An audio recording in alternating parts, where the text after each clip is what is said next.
ഞാൻ ഇങ്ങനെയല്ല പ്രതീക്ഷിച്ചു. ഇതിനേക്കാൾ ഭയങ്കര പൊട്ടിത്തിരി ആണ് ഞാൻ പ്രതീക്ഷിച്ചത്.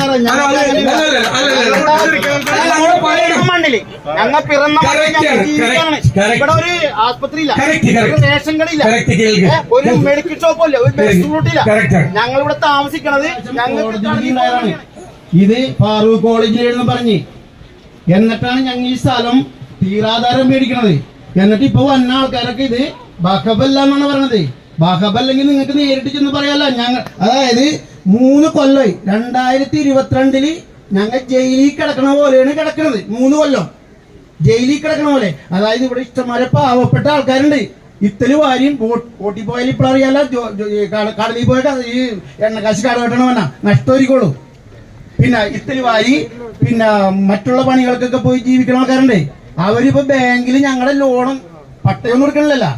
അപ്പൊ അത് ആ പട്ടയം കൊടുക്കാത്ത കാരണം അവരിപ്പോ മുത്തൂറ്റി അങ്ങനെയുള്ള ബാങ്കുകൾ, അതായത് ആത്മഹത്യയുടെ വക്കിലിരിക്കണം. അവര് 2-3 പ്രാവശ്യം ഈ ലോൺ അടക്കാതെ ആയി കഴിയുമ്പോൾ അവര് വന്നു കഴിയുമ്പോൾ അവർക്കൊന്ന് ആത്മഹത്യ ചെയ്യണമെന്ന് പറഞ്ഞാല് അങ്ങാടെ ആത്മഹത്യ ചെയ്യും. നിങ്ങൾ അങ്ങാടും ഇങ്ങാടും തർക്കിച്ചോണ്ട് ഇന്നത്തെ ഒരു കാര്യമില്ല. ഞങ്ങൾ 3 കൊല്ലമായി ജയിലിൽ കിടക്കണം പോലെ കിടക്കണത്.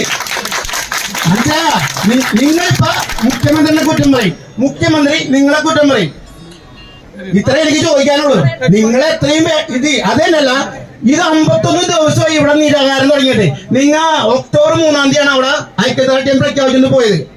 ഇത്രയും ദിവസമായിട്ട് ഒക്ടോബർ 13-ാം തീയതി ഞങ്ങൾ സമരം തുടങ്ങിയാണ് ഇവിടെ.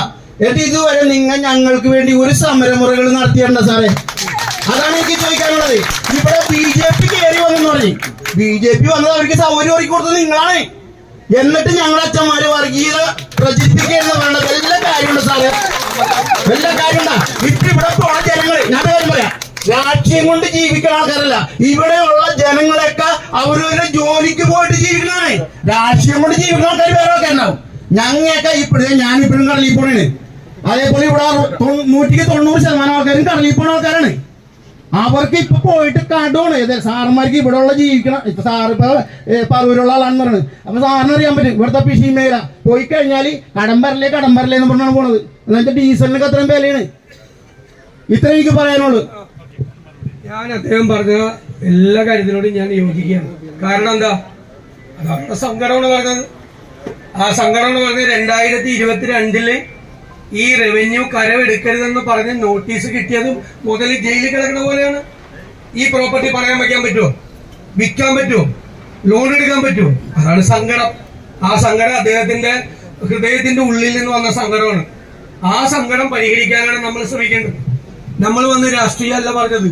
ഞാൻ തന്ന വാക്കെന്താ, രാഷ്ട്രീയം കലർത്തില്ലെന്ന്. രാഷ്ട്രീയം കലർത്തണമെങ്കിൽ എത്രയും മുമ്പ് രാഷ്ട്രീയം കലർത്തായിരുന്നു. രാഷ്ട്രീയം കലർത്തില്ലെന്ന നമുക്ക് പറഞ്ഞത് പെട്ടെന്ന് പരിഹരിക്കാവുന്ന. എനിക്ക് മുഖ്യമന്ത്രിയോട് ഒറ്റ വിയോജിപ്പേ ഞാൻ ആ വിയോജിപ്പ് കൂടെ പറഞ്ഞു. രാഷ്ട്രീയമായിട്ടല്ല പറഞ്ഞു. ഞാൻ പറഞ്ഞത് എന്താ, ഇത് നീട്ടിക്കൊണ്ടു പോകരുത്. അത് നിങ്ങൾ ആഗ്രഹിക്കണ്ട. നീട്ടിക്കൊണ്ടു പോകരുത് എന്നല്ലേ ഞാൻ പറഞ്ഞത്. അത് ഞാൻ പറയണ്ടേ മുഖ്യമന്ത്രിയോട്? ഞാൻ പറഞ്ഞ വിഷയല്ലേ പറയണ്ടേ? അതാണ് ഞാൻ പറഞ്ഞത്. മുഖ്യമന്ത്രിയോട് നിങ്ങൾ ചോദിക്കില്ലേ, നാളെ നിങ്ങൾ മുഖ്യമന്ത്രിയോട് എന്ത് ചോദിച്ചെന്നിരിക്കുന്നു.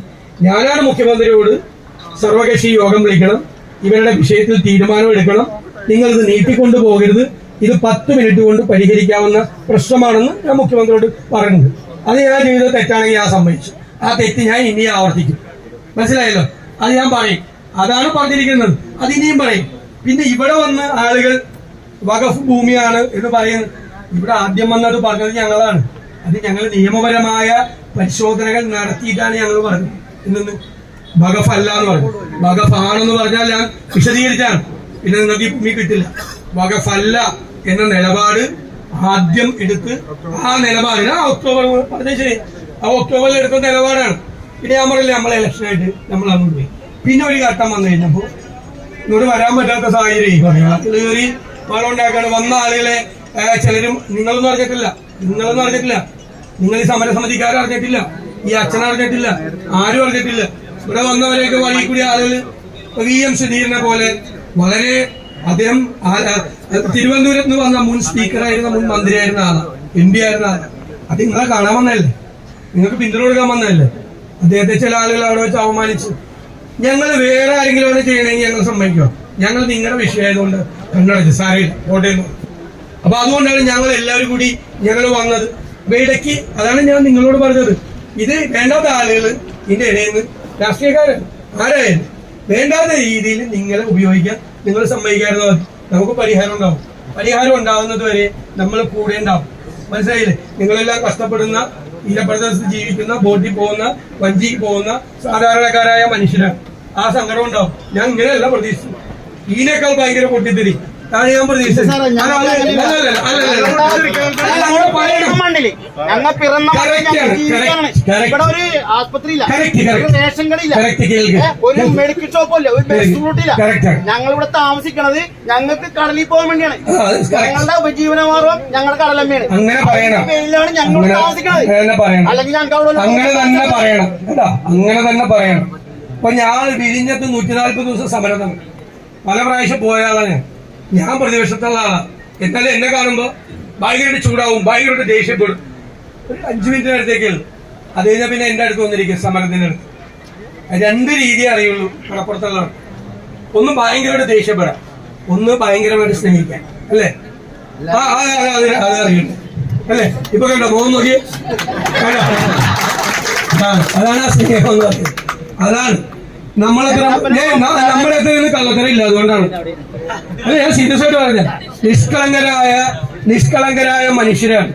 അത് ഞങ്ങളുടെ മനസ്സിലുണ്ടാവും കേട്ടോ. ദേ ഒന്ന് വിളിച്ചാൽ മതി, ഒന്ന് വിളിച്ചാൽ മതി, ഒപ്പം ഉണ്ടാവും, കൂടെ ഉണ്ടാവും. വിളിക്കുന്ന സാറേ വന്നാ മതി കേട്ടാ, ഇടക്ക് വന്നാ മതി, വിളിക്കാൻ നിൽക്കണ്ട.